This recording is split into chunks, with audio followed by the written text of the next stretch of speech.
So since recording our predictions for the Emilia Romagna Grand Prix, the FIA have announced that the Formula One will not be taking place due to the flooding in the region. So obviously, whilst everybody wants to see Formula One action, the main priority is making sure that the safety comes first and that hopefully nobody is too badly affected and there'll be a swift resolution to this. Hello and welcome back to yet another episode of OnTheGrid Podcast. We're on episode 13 today. I'm your host, Adrian, once again joined by Ethan Evans, my co-host. In this episode, we'll be looking over our, for me, woeful Miami Grand Prix predictions. We'll be looking at a bit of news in and around the paddock alongside our Imola predictions ahead of this weekend's race in Italy, the first one of two, I believe, because the next one is Monza. But yes, nevertheless, let's begin with looking over our Miami Grand Prix predictions. Ethan, kick us off with your first two star predictions. What were they and were they successful? Well, the first one of these is absolutely shambolic. I put McLaren double points, and I don't think I could have really been further from the truth. They, of course, finished 17th and 19th, so that was not good. Now, the second one, I said the TV direction would be better. It was better than it was last year in Miami. It still wasn't great. There was still a lot of times we were cutting to crowd shots instead of actually seeing the actual action, or 700 replays instead of seeing a battle that was actually unfolding in real time. But it was better. So I'm going to fight for a point here. I don't know whether you can take a point. Don't know. I'll take half. I'll give you half a point. Okay, so my predictions were quite shambolic as well. I went with Haas Q1 double elimination, and it just went in the bin when Kevin Magnussen put it P4 and Nico Hülkenberg qualified 12th. And I said George Russell to miss out on top 5, and he finished 4th. So, I mean, I can't claim any of those, unfortunately, and I can't even claim half points because none of them actually came to fruition. So, yeah, quite shambolic two-star predictions from the pair of us. But nevertheless, let's move on to our qualifying predictions, which were even worse, in my opinion, for me. So I predicted Verstappen to get pole position. Where did he qualify, Ethan? Where did he qualify? That would be ninth. Yep, so I was off with that one. I said Leclerc to get second. Where did he qualify? 7th. Yep. Perez obviously qualified on pole. Sainz, I believe, where did Sainz qualify? 3rd, so I went far off there. I'll give myself a pat on the back. I went far off. And then, can you let me know where Lewis Hamilton qualified? 13th. And I put him down as P5, so I got 0 out of 5. Ethan, how did you get him? Mine weren't awful. I said Perez would get pole when he did. I said Verstappen 2nd, and obviously it was Alonso. I said Alonso 3rd. So I'm not too far off with that one. And then, yeah, the 4th and 5th kind of, I got done over by the whatever happened in Q3. I put Leclerc and Hamilton, but it was Magnussen and Gasly. If I got either one of those right, I think I would be psychic. I think you'd be more than psychic if you got them right. You'd be doing wonders. But for the race, I will take a respectable 2 out of 5 from the race. So I predicted Verstappen to win the race, which he did. I said Leclerc to come second, which he didn't. He came 7th in the end, which, is heartbreaking. Perez to come 3rd, which I went far off. He came 2nd. Hamilton to come 4th. I predicted the wrong Mercedes. George Russell came 4th. And then Carlos Sainz finished 5th for me, so I got 2 out of 5 on that one. See, I wasn't far away either here. So I said Perez to beat Verstappen. Obviously, they were the other way around. Alonso, I correctly said, would finish 3rd. And then I got the wrong Mercedes and Ferrari. I got them in the right order. I said Hamilton 5th, Leclerc 5th. Hamilton 4th, Leclerc 5th. And it was Russell, then Sainz. So I wasn't too far off. Just got the wrong car there. Yeah, I mean, I think when it comes to our predictions, they are just really, really bad. Like, they are dreadful. And I generally do mean it. In the least condescending / hopeful manner. Imola predictions will be better, but then again, they'll probably still turn out to crap. So it would be hard not to be better. I think the best score was this weekend for me. A 2 out of 10. Well, we could say 2 out of 12 if we're counting our star predictions in that. So yeah, it's not ideal, but then again, F1 throws up twists and turns, and that's why we love the sport. So there we go. But moving on to the news around the paddock, let's discuss some news regarding you, Ethan. Mercedes bringing upgrades in. A step in the right direction potentially for Mercedes. Do you think that it could propel them even further up the field? We've seen them doing relatively well in Miami. Doing consistently well, getting a podium in Australia as well. Do you think that these upgrades can propel them closer to Aston Martin, Ferrari? Maybe not as close as Red Bull, but potentially being the second quickest car? Maybe. I don't think they'll have. It's supposedly a big upgrade. However, I don't think they'll see a big reflection in the lap time. From what I'm understanding, it's going to be the different concept, the B spec concept that Mercedes were going to bring in, which they said after Bahrain when they said, yeah, this car isn't going to compete for a world championship. It looks like they're reverting. They're going to a different concept, maybe with side pods, which is going to compete for, which may not be able to compete for wins in the championship this year, but next year it will be a lot closer. So they're doing the groundwork now, getting all the data they need so that next season they can really start fresh and hopefully challenge Red Bull. So I don't think it will have the biggest impact over sort of this triple header.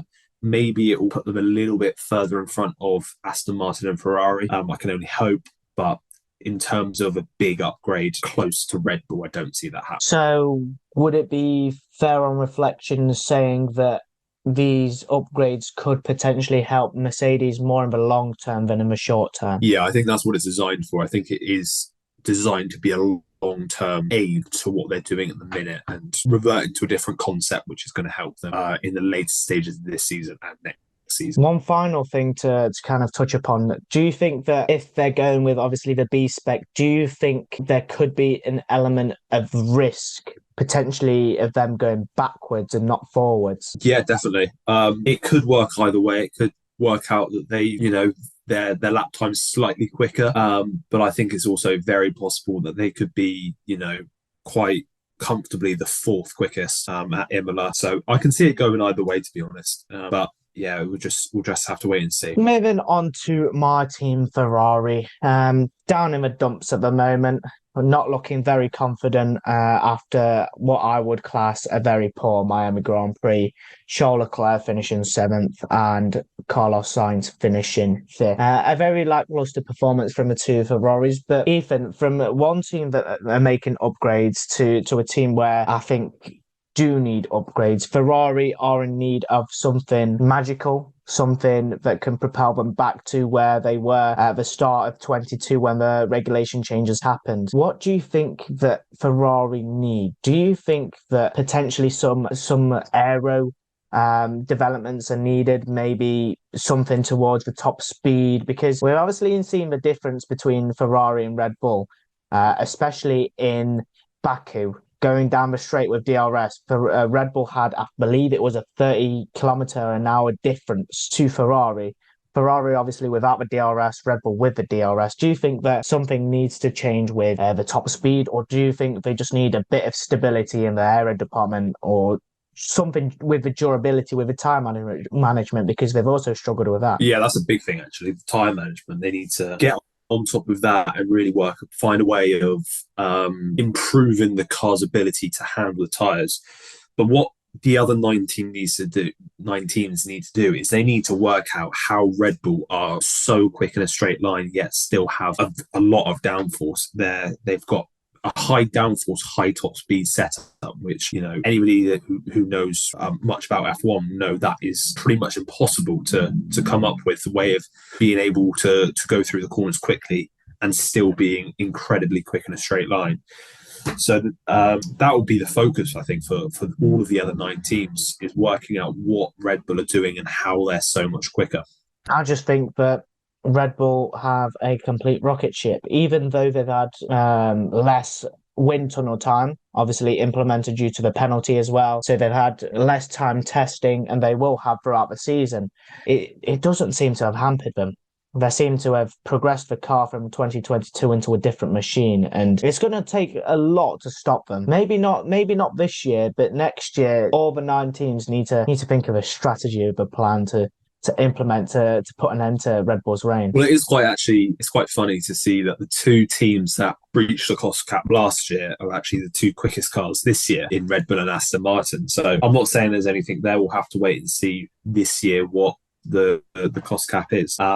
But I think the FIA have set a dangerous precedent by essentially giving Red Bull in particular, but Aston Martin as well, a slap on the wrist for breaching the cost cap. I think you could see all 10 teams breach the cost cap this year. And, what are they going to do about it? They're going to give them a big fine and say, you don't do that again. But, the cost cap would work if the FIA was strict with their punishment. But we know what the FIA are like, so that won't be happening. Yeah, it's tough to see, but we'll obviously keep everyone updated and everybody will see how the season transpires. Moving on to a man who has had a very misfortunate first 5 races this season, Nick de Vries. Well. The rumour mill has started already. Silly season has started already. Nick de Vries is under threat of losing his seat at AlphaTauri. Right, Ethan, question. The first burning question I've got. If Nick de Vries loses his seat, who comes in? Well, I would love to see Daniel Ricciardo there. That would be great to see. I don't see that happening though. I think it's the rumor mill seems to be saying that it's going to be Liam Lawson that takes his place, and then the F2 driver, is it Awasa? I'm not sure if I'm pronouncing that right. Taking over the seat from 2023. That is what I could see happening if de Vries doesn't have an upturn in form, especially over these next few races. I don't see anything happening until the summer break, but that will be something that could happen. Lawson steps in for the rest of the season and then Awasa takes the seat for 2024, which I think should happen anyway, because if anybody's following Formula 2, they don't know how well he's performing this season. But yeah, I think de Vries' days in F1 are numbered, and I don't think he's got too many bad performances left in him. I think he really needs to show his worth if he needs to stay in the sport. I think he seriously needs to knuckle down and gain some stability and gain some consistency, because we've obviously seen him at the back of the pack. We obviously saw in Baku what a disaster class that was. And then in Miami, he's qualifying in Q2, which you're thinking, okay, there's a bit of an upturn here, but then that goes in the bin when he finishes P18. So another question really, does Nick de Vries get the whole season, or do you think there could be a mid-season driver swap? Normally, I would say it'd be until the end of the season. But given this is the Red Bull group and we've seen before how ruthless they can be, I wouldn't be surprised to see him be switched out mid-season. Like I said, I don't see it happening. I think I can't remember who. I don't know whether it's Franz Tost or Helmut Marko said that he has the next 3 races basically to perform this triple header. Otherwise, that's it. I don't see it happening after Monaco, which is the last of the 3, or it might be Spain. I don't see him being replaced after this triple header, but certainly over the summer break, I can see that happening. I completely agree with you. We've obviously seen what happened with Alex Albon, Pierre Gasly as well, but then those 2 drivers were in Red Bull and not AlphaTauri. Can you think of an AlphaTauri driver that's been sacked? I can't think of one off the top of my head. AlphaTauri / Toro Rosso. I can't think of one off the top of my head. I would say the only one would be Brendan Hartley, but I'm not sure if he was replaced at the end of the season or not. That was at the end of the season. I don't think I remember one that's been swapped over mid-season from AlphaTauri. That's the only thing. No, I can't think of one that's been mid-season that's dropped out of the sport entirely. I can't think of one. But then again, it is the Red Bull group, so we can expect lots and lots of different things to happen. Obviously, the other 2 that I mentioned, Albon and Gasly, were Red Bull, but Nick de Vries' seat is under threat after, I would say actually consistent poor performances. I don't think he's scored a point this season. He's one of the few drivers that hasn't scored a point, I think. One of 2. I think it's him and Sargent. Logan Sargent, yeah. Yeah. Mm-hmm. And especially with Yuki Tsunoda knocking on the door of the points every single weekend. He's finding it hard, but he's got to find his feet quickly if he wants to maintain his seat. From a man who's had a downturn in form to a man that's had an upturn in form, Fernando Alonso, Mr. Espana, Mr. Consistency, Mr. Podium, 4 out of the 5 races we've had so far this season. He's obviously scored the most amount of points at this point of a season ever, with 75, I believe he's got points, something around that. Bettered, he's beaten his record of 72 in his Ferrari days in 2013. What have you made of Fernando Alonso so far this season, Ethan? He's just been absolutely tremendous. A breath of fresh air, really. Really, really good performances throughout. Yeah, I think that's probably been one of the biggest good surprises this season, is seeing Fernando Alonso back fighting at the top of the leaderboard where he deserves to be honest, because he's still one of the best Formula One drivers around. He's deserved every single one of his podiums, and arguably he almost got that other one in Baku. He was fighting with Leclerc right down to the wire, but couldn't make the move stick. So yeah, I think I would argue he could be driver of the year so far, Fernando Alonso. He's definitely been one of the most consistent performers. But just going back to what we said earlier about Toro Rosso, back when they were known, in the 2017 season, Daniel Kvyat drove for races 1 to 14. Pierre Gasly, Carlos Sainz as well, was raced in races 1 to 16, and then he went to Renault. So then to replace him, Pierre Gasly came in for races 15 to 20, so the last 6 races of the season. Brendan Hartley came in for races 17 to 20, so that was a double mid-season switch where they had Kvyat and Sainz at the start of the season, and then the season with Gasly and Hartley. So that's for anybody wondering what the last time I think Toro Rosso changed their drivers mid-season. Well, there you go. You learn something new every day. Thank you for the research, Ethan Evans. You're always a very trusty encyclopedia with Google in front of you, of course. Yeah, we don't speak about the Google. We speak about encyclopedia only. The depths of my brain, that was not from Google. Yeah. I did not say that. It wasn't Google. It was his brain. Just to make it clear, it was his brain. But carrying on with Fernando Alonso, of course, he's kind of carrying Aston Martin on his back. We've slated Lance Stroll, and I think deservedly we've slated Lance Stroll because he's not been performing to the standards of where that car should be. Question, do you see this theme carrying on? Simple answer, yes or no? And I think I know the answer. I do, to be honest. I think it will continue on as long as Lawrence Stroll's at Aston Martin, to be honest. Simple answer, yeah. Well, there you go. And another question off the back of that, Lance Stroll not performing very well. What does he need? Does he need a kick up the bum from his father to finally start performing? Because he's been nowhere in terms of performances when it comes to him and Fernando Alonso head to head. Yeah, that's probably one of the reasons why we don't actually know where the Aston Martin is. We don't know whether Alonso is outperforming the car or whether Stroll is underperforming. We don't. That's why it's so hard to read between Aston Martin, Ferrari and Mercedes, who is second, third or fourth. And I do think it does change weekend to weekend depending on the track. But maybe he does need a bit of jeopardy. Maybe he does need to say, if you're not performing, we've now got a car that can compete for podiums, and we're hoping next season we're going to be able to compete for wins. If you're not going to perform, we're going to find someone who will perform. And maybe that's a certain driver who raced for them last season, but there's no substance to that one.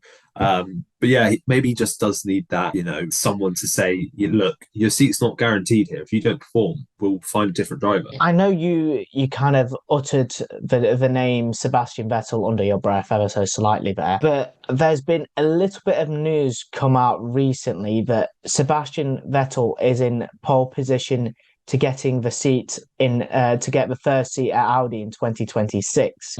We have mentioned this before. It has come out ever so recently regarding Seb and Audi. But do you think if the opportunity at Aston Martin arose earlier, and I think with this season, Sebastian Vettel being out, I think he's been able to have time with his family, etc., and able to unwind a little bit. If a chance at Aston Martin rises before the chance at Audi comes, do you think that Seb takes the seat at Aston Martin, or do you think he holds out for Audi in 2026? Well, there's no reason, if Aston Martin come calling for next season, for instance, there's no reason he can't sign there next season and then still join Audi in 2026, depending on the relative performance.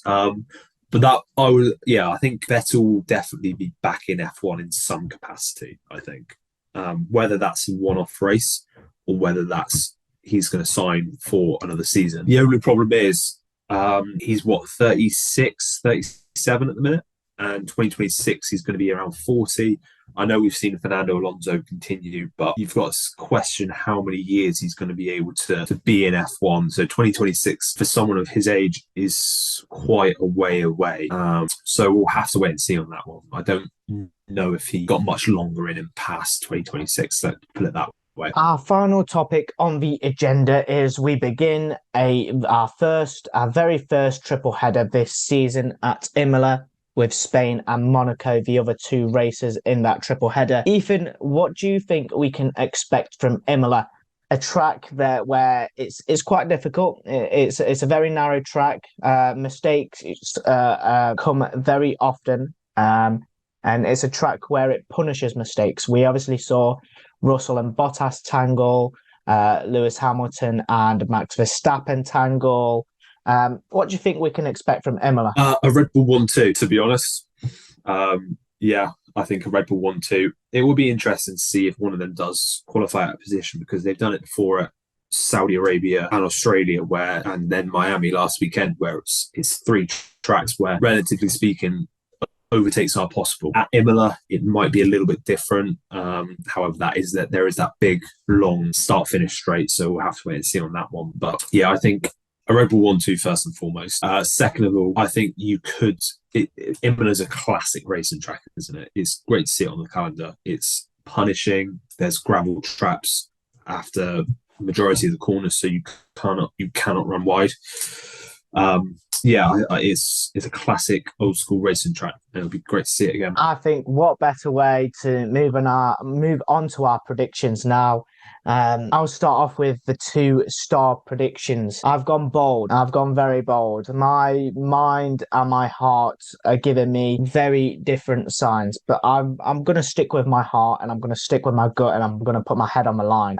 For my first star prediction, I've gone with a Ferrari podium. I think that Imola, being Italy, being geographically closer to Tifosi, to where Ferrari are based, I think that this is the time where fortunes change for Ferrari, and I think that we may see either Sainz or Leclerc on the podium. I'm not going to spoil my predictions for whoever I've put first, second, or third. I'm thinking one of the two Ferraris on the podium. And for my second star prediction, I've gone with Sergio Perez to win the race. Once again, I'm putting my neck on the line. We saw what happened at Miami, where he was kind of overtaken very easily by Verstappen. But I think Perez will bring the fire. I think the angry Mexican will be unleashed, and I think he will take no prisoners. I think he will beat Verstappen, and I think he'll beat him quite comfortably as well. Ethan, what are your 2-star predictions? Oh, I've gone the opposite, really. I've got a little bit boring with my 1-5, and hoping, maybe it will. I'll continue my record of not very good predictions. But for my 2-star predictions, I've gone for Tsunoda points. He's been bordering on points every single race, and I think he'll continue his good form, get into the points, and maybe even get an 8th or 9th place finish here. And then for my second one, I've gone for Nico Hülkenberg to beat Kevin Magnussen. Didn't have a good race last time out, but I think Hülkenberg will beat his teammate this season. They seem to be having a bit of a back and forth. It seems to be quite an even partnership down at Haas, so we'll have to wait and see what happens there. Do you want to give us your 1 to 5 in qualifying as well? Yeah. Okay. So I've gone for first, Max Verstappen on pole. Second, Sergio Perez, of course. Third, I've gone for Fernando Alonso. Fourth, George Russell. And fifth, Lewis Hamilton. Very interesting. No Ferraris there whatsoever. Very interesting. Very, very interesting. So for qualifying, I have gone Max Verstappen pole, Sergio Perez second, Fernando Alonso third, George Russell in fourth, and Charles Leclerc in fifth. And I see Charles Leclerc storming to the podium from fifth place. So I'll say my race predictions here and then. I think Perez and Verstappen will switch places. Perez will finish P1, Verstappen in P2, Charles Leclerc will fend off Fernando Alonso and George Russell to finish third. I've got Fernando Alonso. I've got Fernando Alonso to drop to fourth place, and I see the other Ferrari of Carlos Sainz claiming fifth place. I see Mercedes with their upgrades.